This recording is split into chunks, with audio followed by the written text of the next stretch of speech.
Are you there? Yes, Father.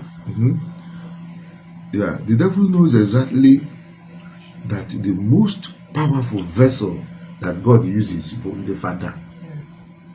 And even the Father may be stupendously mysterious. So the devil will do everything to destroy priests. And because he cannot do that, he now begin to do what? Poison the mind of the people. If you absorb you from your sins in the name of the Father, Son, and the from devil loses that very soul. And the Jesus na ponitendo kochuku kwa so that this salvation activities will continue to go on. Yes, sir. Go where anyị arụ n'ọbara. Onwere ife ke ya n'ụwa, no amount of vision, no amount of amụma anyị na-ebu mara ga-ama, no amount of omechara fanta can equate it. Get it into your head. This propaganda a na-ebu against the Father. Ka gịnị wee mee? Ka ekwensu wee nwee dominion over more souls. No amount of afọ ya afọrọ gị ga-enye gị Eucharist. Onweghị no amount of asịa ga-atụrụ gị. Lovett will buy a house. Lovett is going to be rich. On that day, the video will be played. This one will happen. Nke how to do that scene now? A day register Lovett or Daniel testimony. A moon, a decree 100 days. Mana etu Christi nyawa chicha. When it there was no exertion of all these foolish gestures that make you look down on your priest. Gini me a lay person get you make we jewe ebe father no holidays. Imapana father of the kaje so bia kutere made in a matter Richard no ha. Another class, are you a Catholic? Unu did Igwe we jekuru a person that hosted the Reverend Father in his house. Na bari amba wa oji ala warrior. Na no ga report here to daddy. If you go na the move, I brought also against Father Nwebe Joy, not against the Father. Their target is to do what? Make you keep it on the Father as the hand or powerful. No, yeah, on a stone, on a menka, on a extraordinary chance. O nwere okwu ife karịrị Eucharistia dị asọ. Ndị ọcha wetara ya ụka. Ijekwa je eju ọfa, unu bikwa na befa. Unu si mmechi ọnụ. Ekele kwa mfarambaka because man even in the target aburo a particular priest. Their target is anti-clericalism. Their target is the priesthood to dislodge the priesthood, to discredit the priesthood. If you don't sell no, and the father the etua, and the father menka, na hana bindu ururuni, na hana motarangwa, mbempotara sifa ngwata. Come up, Iman go in America, Iman one more down America, Koya. I looked out to see Monwege because I surrender myself to the United States American Security CID. Of course, one of my own daughters na run FBI. Etinye ukporoge. Iche no onye obuna so no. O ndị na-eche ka unu mefi ma akporoge ịbịa ntọrịndọ nwe m to DNA. Ikpọta nwa ahụ. If unu na ihe a na-esel unu wo to agbakọ onye ọra na-akpọ ka ha take the say, but unfortunately the Catholic Church is not a place you can toy with power.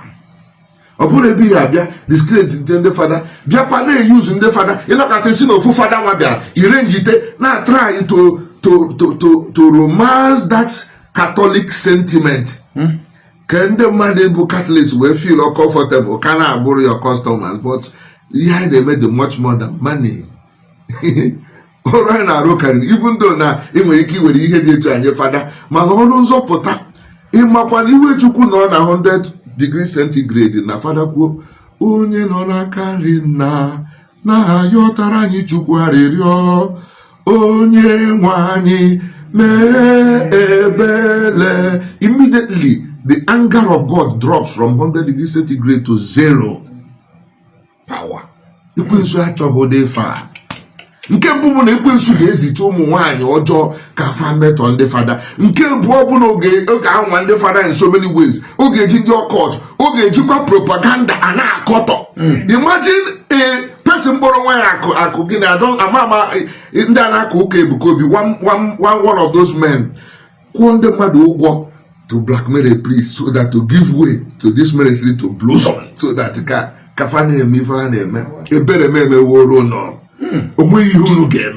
and I'm telling you, by the power in the name of Jesus, the name above every other name, the name you are abusing. I bless someone and Mary Rose Jeanette now abuse for no reason. By that same name shall your downfall come. Amen. So we don't have plan, you only get the Father. And I want the Father wake up and the not in diaspora actually Father. Our friends and brothers say no, but Igbo Chili Father, who atoze no. Everyone one kirika madu nwere ike dia Chineke make a way. Oba sinachi obro kwa madu na-eme oba. Onwekwa ife ndị a nwere inye unu. Unu ji fa we eziokwu fa ma mgbafulo, they can't get the sacrament there. Na so. Gbadu for eziokwu because it is the truth that give life. This thing aforo aneme onye noro na-eme ya ghara ikwu ka onwere ife fa ya eme fe nwere what it takes. I'm telling you the truth. Nkwusia because the Lord has given me the mantle and I cannot keep quiet. So, and I may defend when I say, this young man. I'm not on your phone, man. This is a young man that started well. And look at that, the demon of pride hijack is your all them one souls now guy in destruction.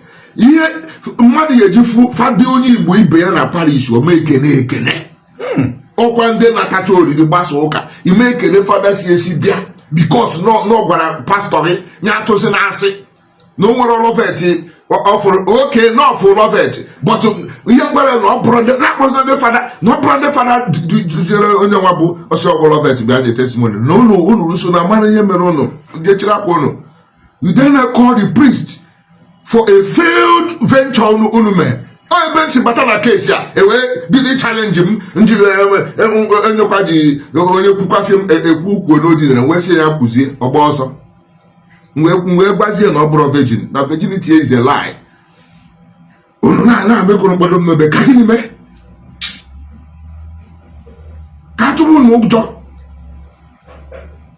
Let me tell you, we have the bandits to fight in Igboland. We have the kidnappers to tackle. We have the government to address. We have better things to do. Stop on you in a mail. Don't as soon as mail. That's right. Then one and again. Then when was you believe it. When you may believe it. It may believe it.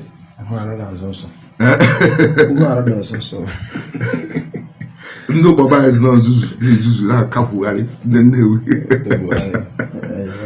so when I couple is now, and a man, and I don't know. Say, hey, I don't wear a case to do it. We go not the colonial. I rather all. Oh, no, doctor, oh, magic and them, but wow, yeah. So power man, I didn't see, but I won't have it. I rather so. You better change and know the truth so that the truth will set you free. God bless you. Amen.